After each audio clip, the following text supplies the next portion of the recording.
Bonjour. Aujourd'hui, je veux vous montrer Montréal festif, mais pas à la contemporaine, mais plutôt à l'ancienne. Et le premier endroit à visiter, c'est sûrement la taverne de Noël. Pour tous ceux et celles qui me suivent sur Instagram, vous avez déjà vu ça l'année passée. Ils ont eu un grand succès l'année passée en décorant tout ça et en attirant tous les regards. Et ici, quand vous entrez, c'est vraiment, vous entrez dans vos souvenirs.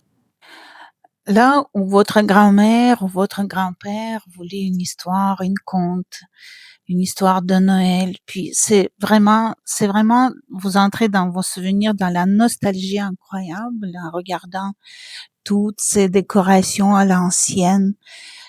C'est très impressionnant. Je vous suggère y venir et surtout avec les enfants parce que quand vous regardez les petits enfants qui sont là-bas, ils sont tellement enchantés avec toutes ces décorations, toutes tout brille, tout scintille, tout est comme à la maison, au chalet. C'est très, très impressionnant. Puis, ils offrent aussi des sucreries puis des boissons de Noël, donc juste à regarder leur menu, ça vaut vraiment de la peine de faire le tour puis de voir tout ça. Je vous suggère. Et ma prochaine destination, c'est le Salon des métiers d'art qui est organisé chaque année au Palais de Congrès. Il se termine le 21 décembre, ce dimanche. Depuis 2 ans, je ne suis pas allée, puis je trouve qu'il a beaucoup rétréci. Il y a beaucoup moins de créateurs, malheureusement.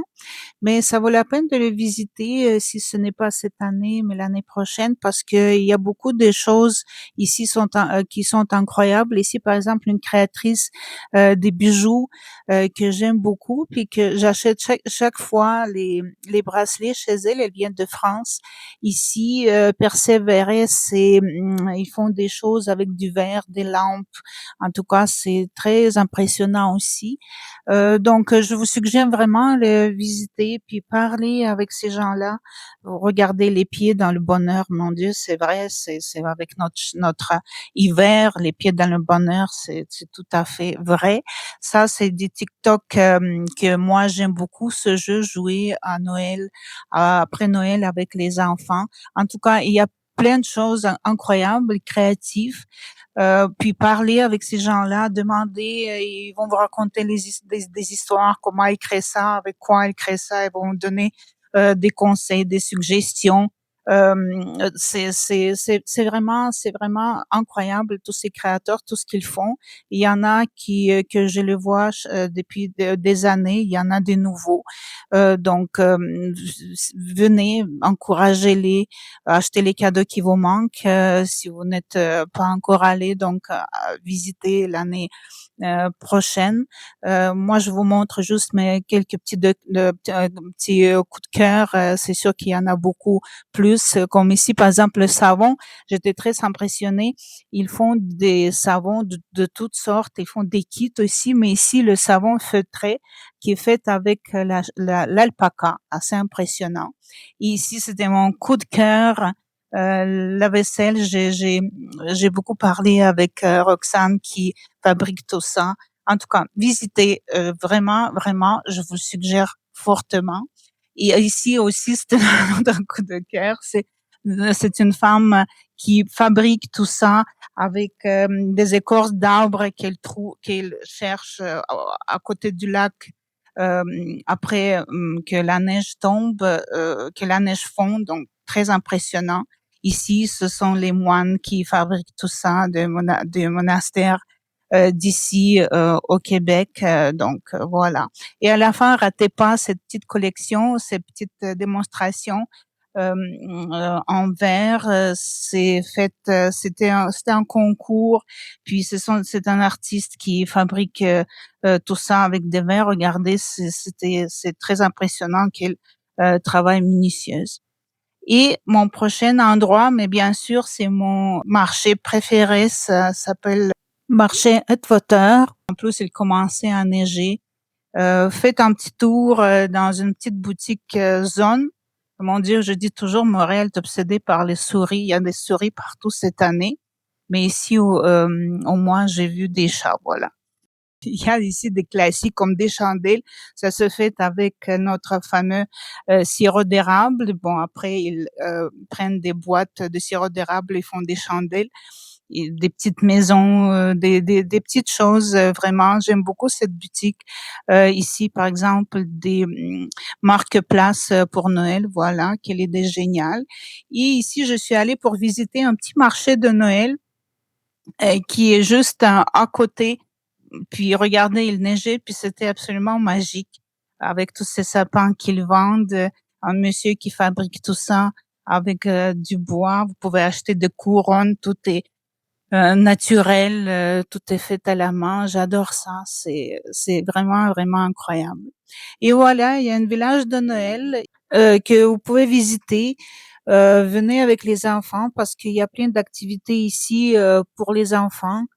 Il y a des choses à goûter, il y a des choses à acheter, il y a des choses à essayer. Tir d'érable, vous connaissez tir d'érable, c'est fameux ici, donc tous les enfants adorent ça. Les adultes aussi, j'imagine, puis c'est comme ça, c'est naturel, c'est bon, bon, bon, comme un vrai bonbon. Il y a plein de choses faites à la main ici. Vous pouvez offrir, vous pouvez acheter les cadeaux que si vous n'avez pas acheté, puis encourager tous ces gens-là qui fabriquent tout ça à la main. Puis si vous avez faim, goûtez ça, c'est du pain avec du fromage. Aussi impressionnant quand on fait ça, puis quand il fait froid, c'est vraiment génial. Moi, j'ai goûté ça à Québec, puis c'est très, très bon. Tous ces bonhommes, toutes ces les chandelles, regardez ces chandelles. C'est un œuvre d'art, comme je dis, comment c'est possible de les brûler? C'est pas possible, c'est tellement beau. Et ici, ben, queue de castor, fameux. Donc, si vous connaissez pas ça, goûtez ça. Les enfants adorent ça. Et il y avait le Père Noël. Il y a au fond la cabane de Père Noël. Et ici, ben, c'est vraiment le festin des lutins qui est toujours caché, comme ils disent. Mais là, cette fois-ci aussi, ils ont décidé de le cacher mais sous la neige. Donc, on voyait pas très bien qu'est-ce que les lutins mangent. Mais bon, et ma prochaine destination, c'est la rue Wellington. Je vous ai déjà montré dans un de mes vidéos, j'ai dit que je vais retourner ici dans cette église pour regarder la village de Noël, parce que la dernière fois, quand je suis allée au Candlelight, c'était noir, ben, il n'y avait pas beaucoup de lumière, puis c'était pas encore monté tout à fait. Mais quelle belle église! Je suis jamais entrée dans cette église durant la journée. Et donc, je pouvais voir tout en détail. Et en plus, il y a l'histoire de Verdun et de cette église, de la paroisse. C'est rare, finalement, ce village de Noël que je vais vous montrer tantôt. Mais je vous suggère vraiment d'y aller en Wellington parce que Verdun, j'avais l'impression que j'étais dans une petite village où tout le monde se connaît. En plus, c'était une grande guignolée quand ils ramassaient l'argent pour les enfants. Et, mais j'avais l'impression que j'étais dans une petite village, dans la famille, où tout le monde se connaît, tout le monde te dit bonjour, tout le monde te parle. C'était très convivial et c'est ce qu'il nous faut pour ce temps de fête. Et voici le village de Noël allumé. Et comme la première fois, j'étais très impressionnée par tous ces petits détails et par tout ce travail qui était fait. C'était incroyable.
et je termine ma promenade festive de Montréal, ici, à côté du musée McCord, avec cette vitrine que j'adore le plus à Noël à Montréal.